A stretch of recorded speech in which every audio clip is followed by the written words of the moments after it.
एक बार की बात है, एक छोटे से गांव में एक लड़का रहता था जिसका नाम आरव था। आरव बहुत ही जिज्ञासु और समझदार था, लेकिन वह छोटी छोटी समस्याओं को लेकर अक्सर चिंतित हो जाता था। गांव के लोग उसे बहुत प्यार करते थे, लेकिन उसकी आदत थी कि वह हर बात का हल तुरंत चाहता था। गांव के पास एक पुराना जंगल था, जहां के बारे में लोगों का मानना था कि वहां जादुई चीजें होती हैं। आरव को जादू और रहस्यों में बहुत दिलचस्पी थी, इसलिए वह अक्सर उस जंगल में जाने की सोचता।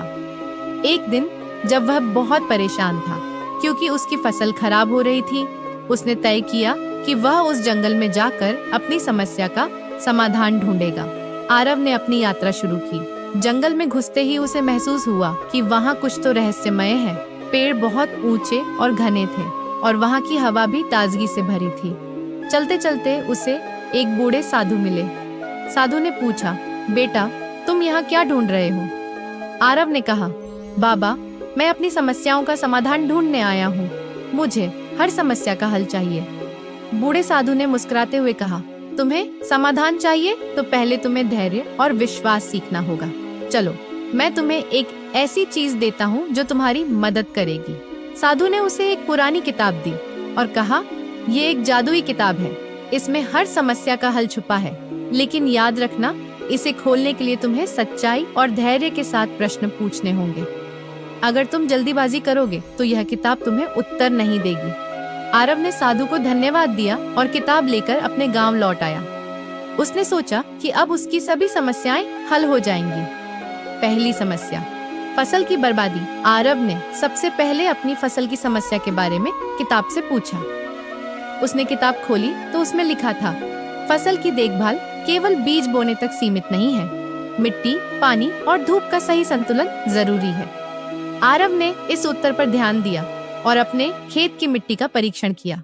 उसने पाया कि मिट्टी में पोषक तत्वों की कमी थी। उसने खेत में जैविक खाद डाली और नियमित रूप से पानी देने लगा। कुछ ही हफ्तों में उसकी फसल फिर से हरी भरी हो गई। समस्या, दोस्त के साथ झगड़ा। कुछ दिन बाद आरव का अपने सबसे अच्छे दोस्त वीर से झगड़ा हो गया। उसे समझ नहीं आ रहा था कि वह वीर से कैसे बात करे। उसने फिर से किताब खोली। इस बार लिखा था, दूसरों की भावनाओं को समझो और अपने अहंकार को दूर रखो। एक सच्ची दोस्ती माफी और समझ से मजबूत होती है। आरव को अपनी गलती समझ आई। उसने वीर से माफी मांगी और दोनों फिर से अच्छे दोस्त बन गए।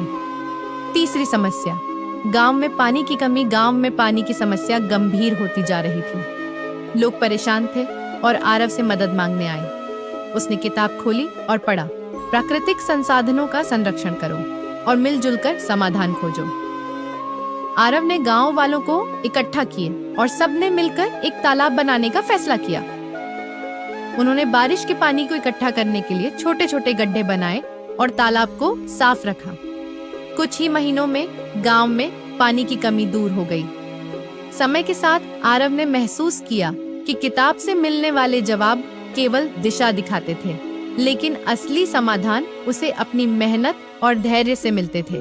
उसने किताब की सीख को अपने जीवन का हिस्सा बना लिया और गांव में हर किसी को समस्याओं से निपटने के लिए प्रेरित करने लगा। गांव के लोग आरव को समाधान गुरु कहने लगे, लेकिन आरव हमेशा कहता, समाधान बाहर नहीं, हमारे अंदर ही होते हैं। हमें बस सही सोच, मेहनत और धैर्य की जरूरत होती है। आरव की कहानी यह सिखाती है कि हर समस्या का समाधान संभव है, बशर्ते हम धैर्य रखें, सही दिशा में मेहनत करें और अपनी सोच को सकारात्मक बनाए रखें। जादुई किताब ने आरव को यह समझाया कि समाधान हमेशा हमारे भीतर ही होता है।